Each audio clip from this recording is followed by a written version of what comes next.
we are off. Rokot is hauling itself against the gravity of our planet. The first stage is pushing us away from Earth. We need a lot of firepower to do that. Nick, what's our trajectory? So at the moment we're heading north-northwest, so we're heading up over the Arctic Ocean, and we're heading in this directory because we want a polar orbit when we finally separate, so that Sentinel-3 will be roughly 98 degrees in inclination, which is the angle from the equator to the orbit. Philippe, what's happening to your satellite right now? Well, it's starting its journey. I can tell you it's always a little bit of an emotional moment. Huh? I think that launching a satellite in orbit is similar to launching a ship at sea. You know, you have worked for it, you've waited for this moment, and here it comes. Very beautiful pictures that we've been able to witness, I have to say, with a clear sky and voila. We also get, I mean, I think that everybody's been able to see the strength that there is in this launcher. You know, our satellite, once it's in orbit, is in a very smooth environment for what concerns at least the mechanical environment, because it's just floating in the air once up there.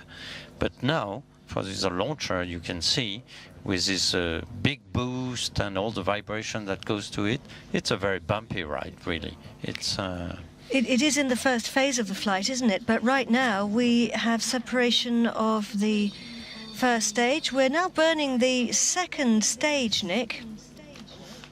Yep, this burns for about 3 minutes, and it takes us right over the North Pole. And at the moment we need to accelerate. So we've gained a little bit of altitude, but we need to go fast enough so that when we stop burning, we can actually stay in orbit.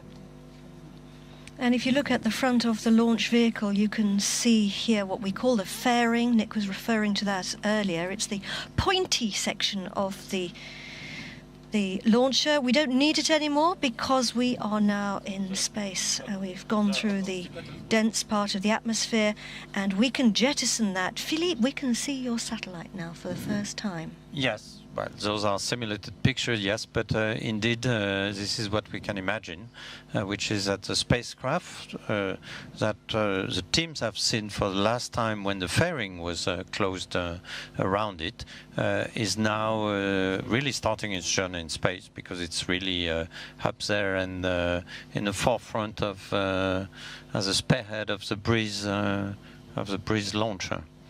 So we've gone above what's often known as the Kármán line, which is effectively the border with space.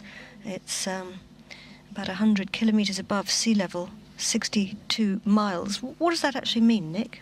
So at this point, the air is so thin that the force required to fly in an aeronautical regime, so like an aeroplane does, is more than actually a rocket needs to fly in an astronautics domain. So this is really the rocket science that needs to keep us there, and it's the boundary between aeronautic ending and astronautic beginning. And it was identified by a Hungarian-American aerospace engineer called Theodor von Kármán, and he was born in 1881. So we're burning the second stage, getting closer now to the next phase, which will be the second stage shutdown. These images that we're looking at, these are computer-generated images, which are a simulation of what's been planned for the flight. The experts put a lot of information into the computer to generate them. Dynamics of the loop. And the second stage shutdown is coming up. The lift-off time was 1757.51. And this is the scheduled moment now for the upper stage to switch off and switch on of the Breeze upper stage. So we've lost the second stage, we've switched on the Breeze upper stage, we're starting the next part of the journey. Breeze is taking the wheel, Philippe. It's going to take, what, about another hour and 15 minutes from now. What's Breeze's job?